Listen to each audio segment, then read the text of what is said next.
আজকে গাছের বয়স হচ্ছে 20 দিন। এই 20 দিন বয়স গাছের অবস্থা কিন্তু দিন দিন বেড়েই চলছে, দিন যাচ্ছে তো গাছের বৃদ্ধি পাচ্ছে খুব স্বাভাবিকভাবে। 17 দিন পর্যন্ত ভিডিওতে দেখানো হয়েছে গত ভিডিওতে। তো আজ হচ্ছে এই 20 দিন, 17 দিন থেকে 20 দিন এবং 20 দিনের পর থেকে আমরা কি পরিচর্যা করি এবং আমরা কি কি কাজ করি সেগুলো আপনাদের দেখানোর চেষ্টা করব। তো আসসালামু আলাইকুম দর্শক, সবাই কেমন আছেন? আশা করি সকলে ভালো আছেন। তো বরাবরের মতো আমিও ভালো আছি। তো আজকে চলে আসলাম হচ্ছে আমার সেই শশার জমিতে। আজকে হচ্ছে এই গাছের বয়স 20 দিন। তো এই 20 দিনে কিন্তু গাছ মোটামুটি ভাবে মাচাতে উঠতে শুরু করে দিয়েছে এবং হচ্ছে গাছের যে বাউনি আছে সে বাউনিগুলি দিয়ে কিন্তু অলরেডি গাছ উপরের দিকে উঠে গেছে এবং হচ্ছে আর মাত্র 15 দিন বা 16 দিনের মধ্যে কিন্তু আমরা ফলগুলি হারভেস্ট করতে পারবো। তো আপনাদেরকে আমি প্রতিনিয়ত ভিডিও দেওয়ার চেষ্টা করতেছি এবং দিচ্ছি যে আমরা কতদিন বয়সে ফলটা হারভেস্ট করি এবং এই 20 দিন থেকে আগামী দিনগুলো আমরা কি কি পরিচর্যা করি সেগুলি কিন্তু আপনাদেরকে আমরা প্রতিনিয়ত দেখানোর চেষ্টা করে আসতেছি। তো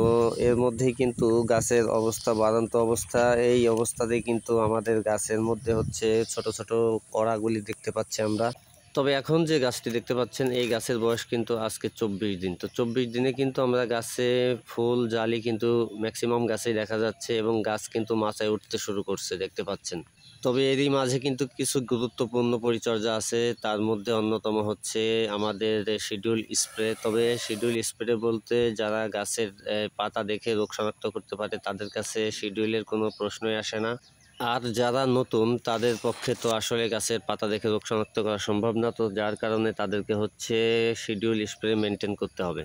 এরই মাঝে হচ্ছে আমরা উপরে নেট প্রয়োগ করা শেষ করেছি এবং দেখতে পাচ্ছেন আমাদের গাছের কচি পাতার মধ্যে কিন্তু লেদা পোকার আক্রমণ হয়েছে, প্রচুর আকারে পাতাগুলি খেয়ে ফেলতেছে এবং হচ্ছে পাতার কুশিগুলি বাড়তে সাহায্য করতেছে না, যার কারণে এই পোকাগুলি নিয়ন্ত্রণ রাখার জন্য আমরা হচ্ছে একটা অ্যামামেকটিন বেনজয়েড গ্রুপের একটি ঔষধ আমরা স্প্রে করছি। সাথে দিয়েছি হচ্ছে আমরা একটি চোষক পোকার ঔষধ অ্যাসিডামিপিড গ্রুপের এবং হচ্ছে সেই সাথে আমরা একটি ছত্রাকনাশকও দিয়েছি। তো অনেকেই কিন্তু ভুল করে যে শুধু একটা ওষুধই স্প্রে করে লেদা পোকার জন্য। তবে সেই সাথে আমি বলতে চাই যে একটা ওষুধ স্প্রে করার চাইতে আপনারা 2টা 3টা ওষুধ একবারে দিতে পারেন।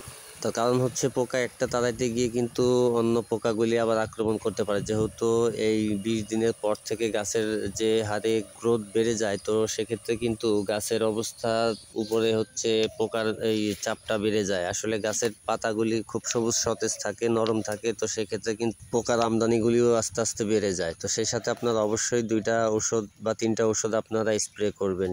গাছটাকে হেলদি এবং সুস্থ রাখার জন্য আমরা হচ্ছে লিটোসেন পার লিটারে 1 গ্রাম করে এবং সেই সাথে হচ্ছে চিলেটেড জিঙ্ক আমরা মিশিয়ে একটু বিকালের দিকে স্প্রে করে দিচ্ছি।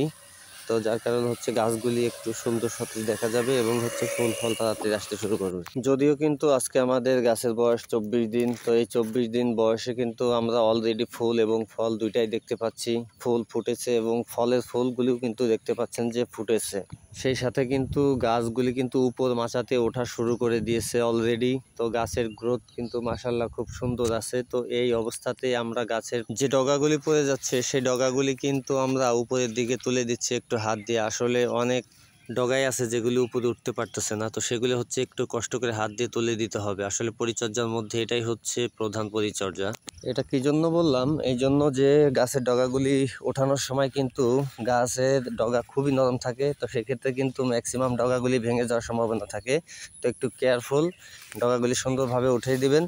কারণ হচ্ছে এই 35 দিনের ভ্যারাইটিটা হচ্ছে এই মেন ডগা থেকে যে সাইড ব্রাঞ্চগুলি ছাড়বে, তো সেই সাইড ব্রাঞ্চের মধ্যে কিন্তু অসংখ্য জালি আছে, অসংখ্য ফল এখান থেকে পাওয়া যায়। তো এর জন্য হচ্ছে এই পরিচর্যাটা মেন। তো দর্শক, আজকে কিন্তু ভিডিওটা আমরা আর বেশি বড় করব না, কারণ হচ্ছে সামনে আমাদের জন্য বেশ কিছু ভিডিও অপেক্ষা করতেছে। সেগুলো হচ্ছে আমাদের ফুল জালি সুন্দর মতো আসা, তারপর হচ্ছে আমাদেরকে এই ফলগুলি হারভেস্ট করা, প্রথম হারভেস্ট করা, বাজার দর কত পেলাম, বিভিন্ন বিষয় নিয়ে কিন্তু আমরা ভিডিও তৈরি করব। তো দর্শক, সংক্ষিপ্ত আকারে আজকের ভিডিওটি এখানে শেষ করলাম। সকলে ভালো থাকবেন, সুস্থ থাকবেন। সকলের সুস্থতাই কামনা করে আজকের মতো ভিডিওটি এখানে শেষ করছি। আল্লাহ হাফিজ।